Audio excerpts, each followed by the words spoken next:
The pivotal moment showed up for me during the pandemic because society was thrust into digital learning and we didn't have a choice. Children can learn so much more in 10 minutes than they did traditionally in a half-hour lecture. Technology's here, but it's not really reaching our student in the way that we need it to be most effective. The usage of AI for students doesn't have to be considered cheating, but teach how to use AI ethically. How do you think a lot of these changes are going to reshape education in the long term? Ooh, that's a good question. So meet Lasharn Ferroudj. She is a 27-year veteran of education, health advocacy, and systems leadership. She holds a master's in education, media design, and technology. She believes systems are outdated. They don't need to be fixed. They need to be reimagined. There is a lot of research that I've done personally to explore the intersectionality of healthcare and education. You have no idea how you can really change the trajectory of a child's life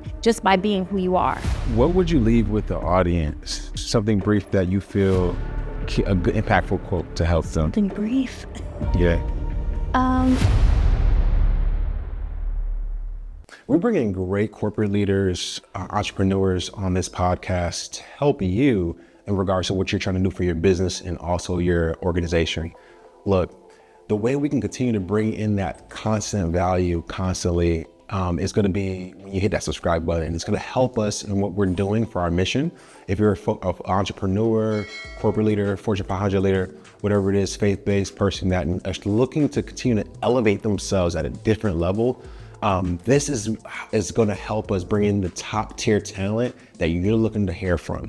So when you hit that subscribe button, that helps us in our mission and what we're trying to accomplish to help you. You have a diverse background in education where you've learned so much in leadership in different aspects of the entire industry.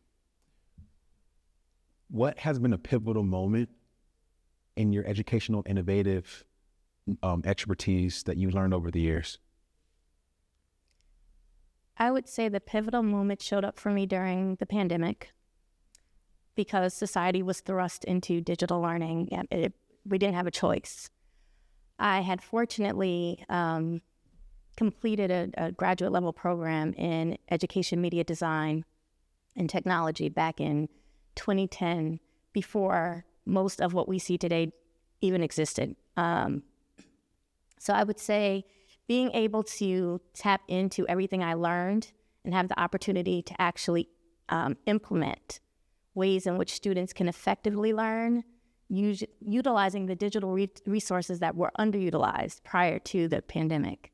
I was in New York City during the time of the shutdown, and we were scrambling. Students, we recognized then that there was digital inequities. Students didn't have access to Wi-Fi, didn't have devices, and so we knew that was going to be the mode and format for instruction we didn't know how long that was going to last, but we had teachers that didn't know how to teach that way. We had students that didn't know how to utilize technology, send email, really anything. And we were thrust into this situation. And so I think that was the pivotal time for me because I began to realize we have the resources, but we don't have the proficiency in assuring that students are learning in ways they could learn because the technology's here, but it's not really reaching our students in the way that we need it to be most effective.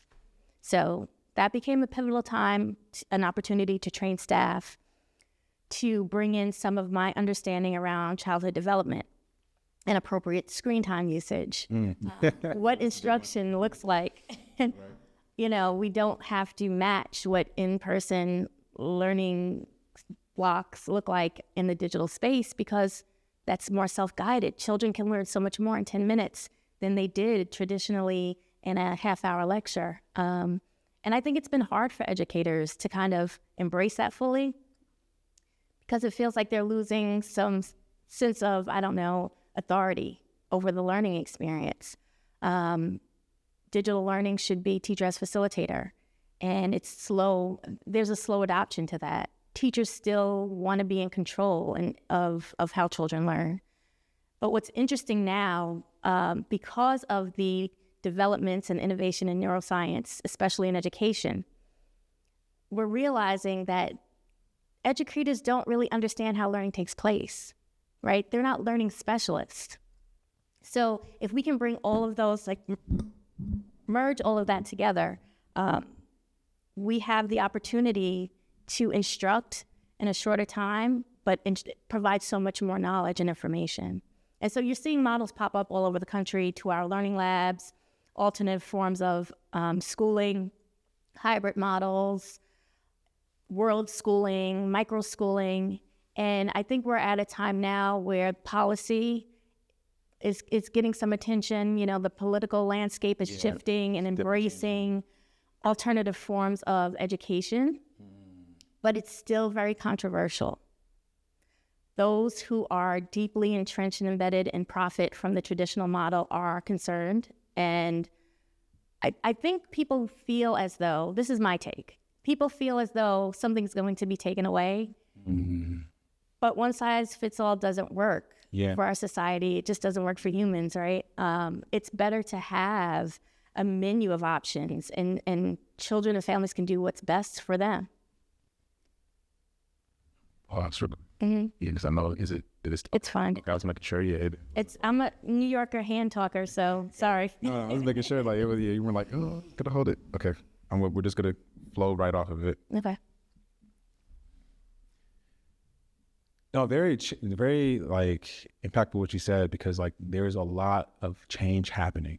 I think when I think of change, I think of innovation. I think of opportunities that come up from change. 100% right on the one size fits all thing. Doesn't, like, where is America? There's so many different cultures, races. It's hard for one to just lock in, and because it's what America's built on, you know. So it's just interesting to see some of the changes happen. But when change does happen, there is opportunity, and I see a lot of cool opportunity coming out of some of the changes happening. That's getting mixed up a little bit. So it's gonna be interesting to see some of that. How do you think a lot of these changes are going to reshape education in the long term? Ooh, that's a good question. So my dream would be to provide opportunities where students could lead their learning, just letting kids run wild. Because if you really observe children when they're young, 2 or 3 years old, they're very curious, right? They're naturally curious. They may, once language is developed, they're like, what's this, mama? Or, you know, they're curious, they're asking questions, they want to know, they want to learn. And I think our model that was very much a result of the industrial revolution, we kind of stayed there. We stayed locked into children learning one way, right? We have rows of desks. You're in school for 6 to 8 hours, right. And, you know, you've got your textbooks and your notebooks, and you're going from bell to bell. I feel as though this gives us the freedom and the flexibility to meet the needs of all learners. So we know much more now. Children who suffer from anxiety, who cannot be in a large, school setting because they don't thrive there, they will now have opportunities to attend class virtually, you know, using a VR headset. We have opportunities where families can learn about the country they live in or the world, you know, traveling. Children can learn, like, different currencies, different languages. I just think it opens us up more to what we really are as humans. We're all connected, right? We're interconnected. Everything we do impacts one another. And I think technology is now giving us an open door to exploring all the different ways in which we can educate. You talk about XR, which is virtual reality, mixed reality, helping create that engagement, create a different level of learning. How is that going to reshape the curriculum? How, you kind of said it a little bit, but how is that truly going to look? Because you see, I mean, I always see on the news, like, oh yeah, in China, their school system is doing this, or Japan. I think Japan is always like having their school systems really interesting. And then there's some other school systems that are completely like almost like a homeschool type system. Mm-hmm. How is the curriculum going to look with this new technology where you can get these full experiences of connectivity that we normally just got through the textbook growing up? Well, I'm going to make some really controversial statements because as a 27-year educator, always serving, well, most of my career was in public education. I question what we're teaching as it stands. You know, I had a conversation with my husband the other night, and I'm like, I know we use in our everyday life adding and subtracting fractions, but when do we multiply and divide fractions in everyday life? Like some of the skills that we're learning, and I'm not saying don't teach these things, but what I'm saying is reevaluating what's being taught, right, based on what we actually need in this present day. So we still need the skills, very much so. My daughter learned some of her math concepts on a computer. I learned how to do it longhand. When she asked for my assistance, I couldn't help her because I only knew how to do the problems longhand. I did not know how to do them on this fancy scientific computer that they had at the time, and that was like 10 years ago. But I say all that to say that curriculum, I believe, will have to change just because the world is changing. Some things may become extinct that we're currently teaching. Curriculum has been very controversial in certain states with, you know, the eradication of certain concepts and methodologies that were recently introduced. So curriculum should always be something that evolves. But the evolution of the curriculum, I don't know that it has matched the evolution of society. And so I was just at the Capitol the other day, and a bill was proposed to introduce financial literacy as a state mandate on the elementary level. And that's important. That's critical. Why wasn't that always a thing, though? You know, our kids now are digital natives, the students who are sitting in the seats now, right? So they may never even interact or engage or touch actual dollars and cents the way I did growing up. That's true. You know, knowing how to count back change. And all this stuff. What do? We swipe, we tap, we do all these things now with digital transactions. So some things will have to change just because of the human evolution. Powerful. Man, I mean, especially when I think about the financial literacy piece you were just talking about, I think about maybe, because just like what's happening with like them at the Capitol showing like all the actual budget of everything and like some of the crazy stuff I've been seeing and hearing, like $30,000 for 28 cups or something, like it was some crazy stuff like that. But I'm just thinking from like, maybe, do you think maybe like, okay, well, maybe they haven't introduced like financial literacy and stuff enough because maybe there's a lot of outside programs that come in to get paid to do it. And then there's like that, okay, well, leave it, let us keep teaching this so we can get paid as a company instead of making it, but it makes sense to instill the whole thing into the education system. Yeah, and so, you know, when you just make it a standard across the board, even if it's not advanced, at least you know that all of your citizens will have the basic skill set. So there's always that dollars and cents conversation when it comes to curriculum because the curriculum companies, they profit. They make a lot of profit off of selling to schools. What I'm noticing, though, is you're seeing, like, there are aspects of being a productive, active, and involved citizen that's not being taught in our public school system that's impacting how policy is enforced, how policies are developed, and overall our livelihood. Right. You know, it seems like the average, based on recent events, I would say, it seems like the average citizen isn't as knowledgeable of policy and civic engagement as one would hope, right? Because we kind of touch upon this on every level of education in public school. But when it comes to the election process or how bills are passed and voted on or developed, the average citizen doesn't know. So I think we need to consider making curriculum more applicable to survival in our communities, right? And being engaging citizenship and citizenry, for lack of better words.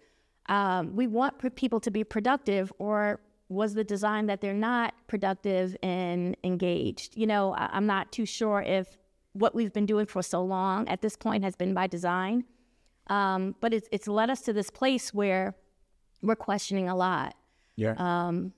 You know, a lot is on the table right now. There's so much shift happening in all segments of industry and sectors. So having informed citizens would be advantageous for us. So I think curriculum shifts, conversations about teaching for now and not yesterday, makes so much more sense.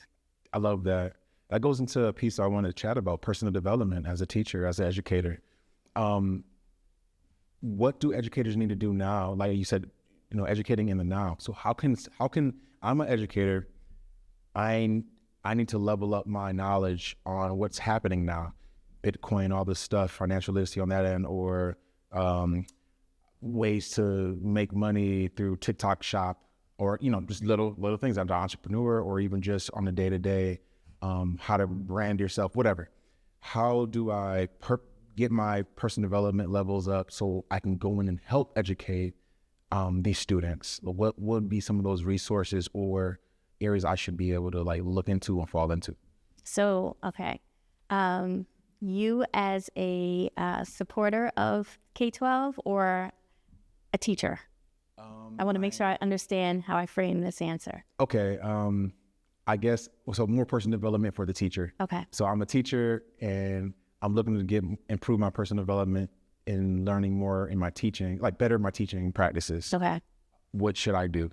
Okay, so the structure is really interesting because when teachers graduate with their degrees, all of their professional development is typically offered through the district, or they may attend conferences and do things on their own. But it's not like teachers have professional learning budgets, right? Right. So that would be such a great concept to be able to have a personal professional development budget so that people can, professionals can develop themselves in areas of strength or interest. I would say organizational models shifting to where we're more responsive to the needs and developing out strengths. And there's a number of good methods and a number of good systems that the corporate structures use, like to identify strengths so that you can build and enhance and then tap into those strengths to make your organization more efficient. As a teacher, I think it's essential right now to know what's going on in the space of, like I said, XR, but also AI. Right. Because it's AI does not have to be in direct competition with what we're doing. The usage of AI for students doesn't have to be considered cheating, but teach how to use AI ethically. Right? Possibility. It can also level the playing field for diverse learners. So students or even staff, teachers who need support because they have a learning disability or, because they have some challenges with processing or whatever it could be. Some of the technologies kind of level that playing field. So I don't think there's one way to really answer how a teacher could like enhance their personal development. I think it's a number of things that could be done, from the individual, maybe seeking out some micro-credentials because we're in that generation of micro-credentials. There's so many opportunities to learn for free. The digital world kind of opens us up where you could just tap into folks who are experts and just ask them if they can point you in the right direction. But I think it needs to be a concerted effort between higher ed organizations, school districts, and getting feedback from teachers, the people in service who are saying, I don't know how to do this. Like things are advancing rapidly and my students may know more than, the teacher in the front of the classroom. Universities have not, from what I've seen, their programs have not really advanced with where we are now. And I think higher ed could do a little bit better with just bringing the programming up to date and more responsive to what we're dealing with now post-COVID, because it was a number of factors. Yeah. It's like the digital age and the impact, right, a convergence of what happened with mental health post-COVID, right? People have not been the same. Yeah, there's definitely been like a level up. Even when I see like workers that used to just go in the office all the time, a lot of folks don't want to go back into the office. A lot of people are like, oh, I could have literally been working in Spain and got the same work done and accomplished the same goals for the company. Why do I need to be inside the office? And that goes back to well-being, right? Yeah. I mean, for organizations to be efficient, you need well employees, and that makes sense to have flexible learning environments and flexible work environments. Right. So, to me, it seems like a no-brainer, but I don't sit in the decision-making seat at this higher level where I can really say we're going to, initiate this new policy or this new protocol. It's difficult to be the first because you're going to get a lot of controversy. Yeah, you get a lot. And so what I've seen in education is always trends. one superintendent will launch this initiative, and then you'll see others follow. So it's rare to see an outlier who's just like a renegade doing something so radical, and has positive results. But education is cyclical. It's very, you see things change in cycles. Yeah, no, that's actually good to hear. That, I mean, like there's a trend, like, okay, there's one company, one school district is doing it this way, or let's follow it this way, or let's see, like, this is working. Let's see if we can kind of implement this in what we're doing. I mean, it's cool to hear on the personal development side. I mean, I had an IEP in school, so I understand, like, growing up, different concepts, but like today, like, I could see why God framed me the way I am, because it's like, I'm more like, okay, let's try this, let's try that. And if I was in an environment that's like, hey, here's where you can like work maybe on your entrepreneurial skills, or here you can like get financial literacy, because maybe you're going to be using those skills in business, being able to see that in a kid and be like, oh, okay, like maybe try this out. And if you don't like it, you can come back over here and do this, but try this out, instead of, exposure. Yeah. Trade school is great for people, because I know they, system. We need it. You need it. We're going to have a shortage. Plumbers, electricians, we can't even find them now. And they're plumbers are getting paid good to do it. Oh, do I want to go back to trade school to become a plumber right about now? So like trade school, that's what they offered us as like, and if you had IEPs, like, oh, let's go to the trade school to go learn things and learn different skills, which is great. But I always wanted to like dive into, like, I was always curious about the camera. I was always curious about different things. So there's tons of kids out there in K-12, from K to 12, that this new updated educational system is going to help. Oh, yes. And give a change. Yeah, and you're touching upon a couple of things, a couple of my passion projects. So I spent a good chunk of my career in special education, and so I became an advocate and mediator for special education and kind of ran with that. It's become, I would say, my life's purpose.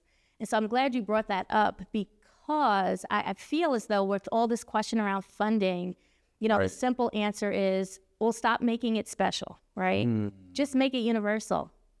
If you provide these supports, right? If we find a way to provide these supports for all learners, then you're eliminating any barriers for people who can't even get into a special education program because they can't even go through the process.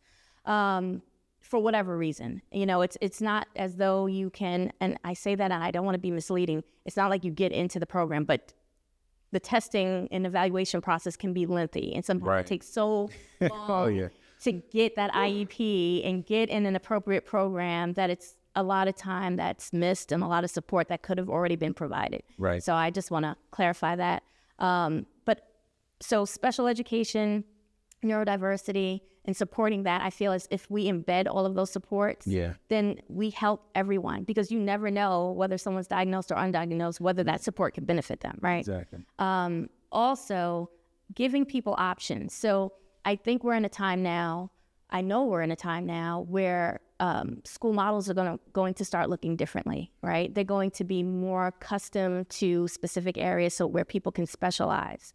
So imagine being a sixth grader, knowing you've always had a dream of being a doctor, and being able to go to a school that specializes in healthcare and medicine. Right. To have those work-based learning, exposure trips, and have a mentor who's in the profession who could guide you along the way. You might be the first person in your family, and before that experience, it might have seemed like, oh yeah, how are you getting into medical school? But by being in an environment where you're cultivated, then the dream it's closer to becoming a reality. So you're going to see more of that popping up, I would say, definitely in Georgia, because it's a school, a favorable school choice state. And other areas around the country, you're going to see that more and more.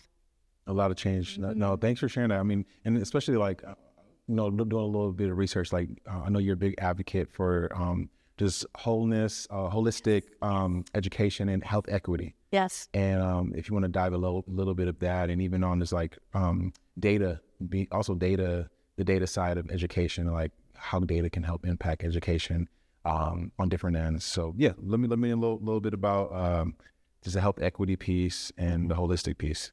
Okay, so I was one of those individuals who wanted to go into healthcare early on and ended up in education. But I've always been like healthcare adjacent. So I secured certifications as a doula and natural health, and actually opened up a midwifery practice in my hometown, my home region, I should say, my hometown region. Shout out to Long Island, New York. New York. In 2021. And that was birthed out of a need to support maternal mortality and morbidity amongst Black women specifically, because it is dangerous to deliver a child in America as a Black female. And that tugs at my heart to know all of the advancements in technology, and it's still dangerous for a Black woman to deliver a child in America. So we started the midwifery practice and also a non-for-profit trying to create access and opportunity for women of color to be supported, see providers that were responsive to them, culturally attuned, and also to provide them with early support throughout the entire pregnancy by support of a doula. And, you know, I'm not sure if you're familiar with the term, but doula provides any type of support for a mom. Yep. Okay. Yeah. No, but go ahead and give the explanation. I'm going to give like the easiest way to define it. So they're like your partner, they're your coach, they're your support, right? They get you through any of the questions that you have. Maybe before you deliver, they'll meet with you a time or two and assess and have conversation, build relationship, and then they're there with you while you're laboring, and then they can even support you postpartumly when you're healing and really need that support. So they become a trusted friend, you know, but a well-informed and educated and trained trusted friend. Right. So, you know, just having a doula alone improves the birth outcomes for mom and baby. And so I worked on that project, and, you know, you see the health inequities around the country, but in Georgia the numbers are pretty grave here as well. But I've also worked on school-based health center projects in Middle Georgia, and just providing access for students and families so that their basic needs could be met. You know, like if we're talking Maslow, we're just trying to meet the lowest level of need so then they can actually academically perform. There is a lot of research that I've done personally, that I've done personally to explore the intersectionality of healthcare and education, looking at the development phase, right?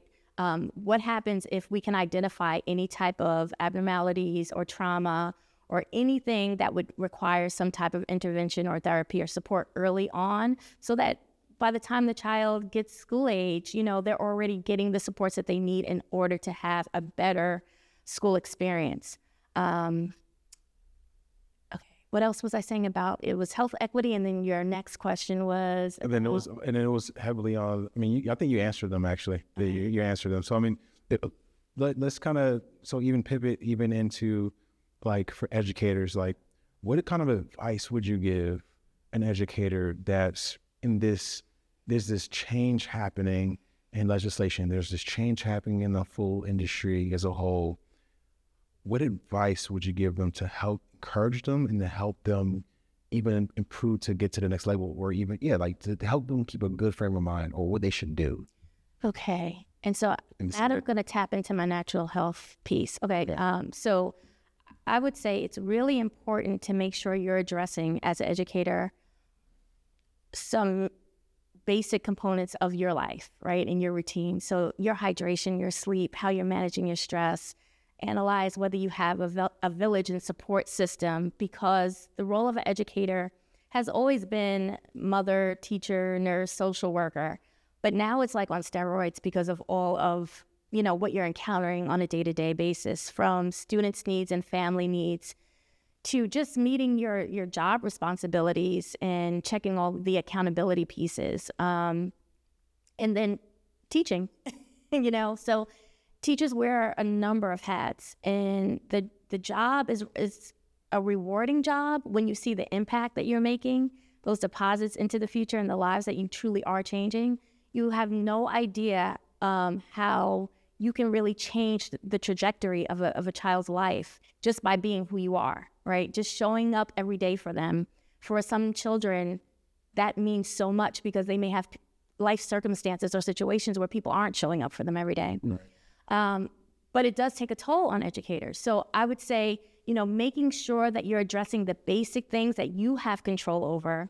So the hydration, how you're eating, getting the proper sleep, and having a support system and some type of spiritual practice. I mean, I advocate for the Lord, but whatever your preference is, having some type of spiritual or grounding practice, learning ways to manage your stress, and then not being ashamed when you can't handle it and you need support, right? And seeking that out. I feel as though companies are starting to move toward the direction of having some type of wellness initiatives. And most districts that I have worked for have a free employer counseling hotline or something like that, where you can get a few sessions in if you're in crisis. But I would start with that. I feel like you have the most control over what you're eating every day, how much water you're drinking every day, and how much rest you're getting. And if you just start there, you'd be surprised.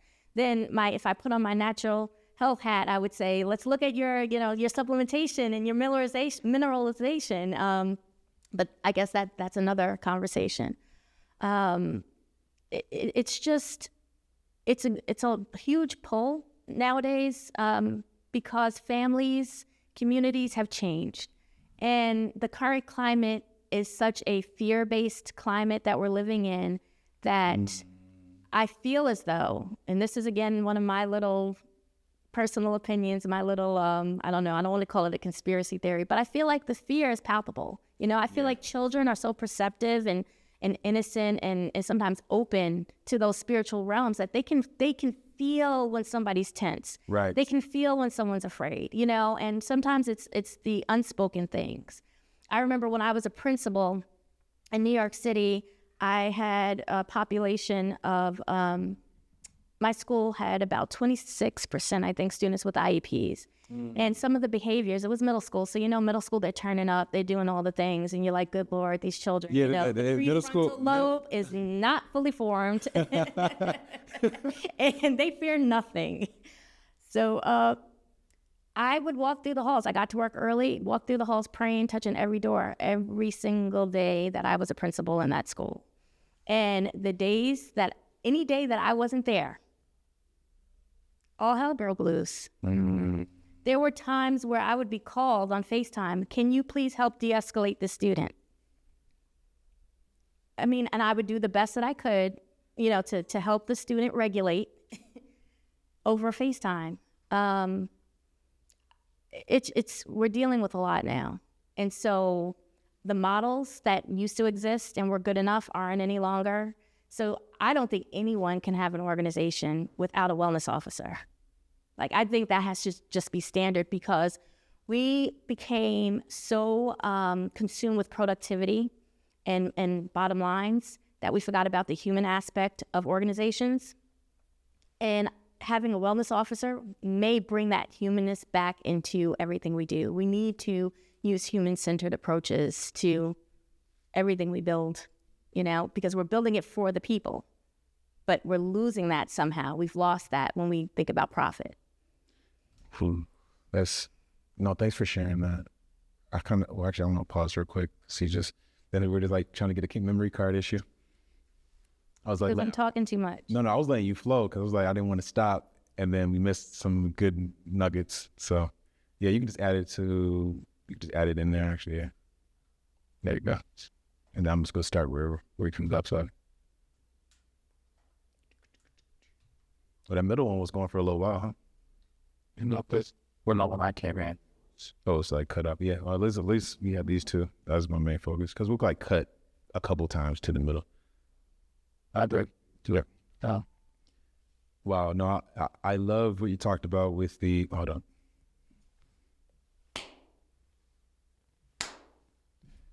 Take 3. I love what you talked about with the wellness officers. Every organization should have one. I mean, everything you're saying is on point. At the end of the day, a lot of people got to understand. I feel like the folks at the top sometimes forget maybe even what it came from, or what it feels like, what people are feeling. I know we got massive billion-dollar organizations where, even just school systems in general, where, when you get up there, I think some people forget. and forget what it takes to run a district or run a corporation, and how you got to take care of the people. We had a guest on the podcast earlier say, instead of return on investment, ROC, ROI versus ROC, return on care. Ooh, I love it. I was like, ooh. I love it. So we need to care more about the people, and so we can be more efficient, which creates more return on investment. But would you believe that has to be taught? Which is sad. We've lost that, right? I mean, and I'm a woman of a certain age, so, you know, prayer being eliminated, right, and moving in a different direction, it did kind of chip away at humanity, right? And so empathy now has to be taught explicitly. Yeah, that's true. I mean, well, thank God Texas, they were bringing it back. Yeah, I think it was a town in Texas, or all of Texas is bringing back like the Bible and stuff like that. Yeah, and so where it gets a little sketchy is that I think the argument is, if we bring the Bible, then other groups will say, well, then mine has to be represented as well. And then you go from all different religions to, you know, Confusion. Yeah. Creates confusion. So yeah, there's a lot there, but yeah, I love the points you've hit on today. What would you leave with the audience to help them? Yeah, what would you leave to the audience? It could be the parents from the K to 12. It could be for the educators. Something brief that you feel a good, impactful quote to help them. Something brief. Yeah. Intersectionality. That's been my buzzword. It's all relative. It's all connected. And I think if we begin to have more conversations, right, with folks in various industries, service industries, we will find that we can come up with something that works for us, and something that actually advances us as a people. Mm-hmm. So I would say intersectionality is key. Let's start having some cross-sector conversations. I like that. Yeah, it's needed. So, and maybe you got to create conferences and stuff for that. So let's do it. Together. Let's do it. I'm about it. See, you always have these great ideas. You're like, maybe we could do that. I'm like, let's do it, Quinn. Do it. And then taking action. And it's like 6 months later, actually it's a conference. Actually, look, I'm about it. That would be exciting. I mean, I held a virtual conference. We could start there and then scale out. Scale out. And that's what it's about. So there's a white envelope in front of you. Okay. I know you've been questioning, like, I have. I was a little nervous. It's like, what is this envelope? So on the podcast, each guest leaves a question for the next guest. Oh. There's a question inside of there from the last guest that was here. I want you to go ahead and answer that question. And then under that envelope, there's a blank piece of paper that you're going to have to do the same for the next person that is on the show. This is great. So go ahead. I like this Open concept. it. You like it? Go ahead, open it up. And we'll go ahead and read the name in the front. From Letitia Isbell. Yes. Okay. And go ahead and read the question and answer. Ooh. If you could change one thing about your life, what would it be? That's a deep one. Good. It is. Okay, Letitia. Okay. I went to church school, so I would say being a rule breaker. I would be a disruptor early on, right? Because I saw where things needed to be changed, but I followed the rules. Now it's time to disrupt a bit. That's good. That terminology is utilized in startup world a lot. Be a disruptor. I love it. I love the way you said it. Like, you're a rule follower, you followed it, but now it's like you notice, you understand what's been going on. Let's disrupt a bit. And yeah, I mean, systems have been made in place for a reason to keep society in a specific way, to have it keeps everything organized. But there are ways like where you can maneuver outside of that legally, that can allow you to advance your life, advance and help other people in different ways that bring impact. Yeah. That's unique. Thank you for clarifying that I wasn't going to break any laws. Yeah, I was like, legally, but 100%. But no, I love that answer, man. No, it brought me back to startup when we first started our company. a while ago. It's like, you got to be a disruptor in the space. You have to. That's change. Impactful. Yeah. So thank you for answering that. So now's your turn Now it's my turn to write a question. to go ahead and write a question. There's a note card in there. Follow the same format like from the other one. So you're going to write on the blank side from your name, question on the other side, and then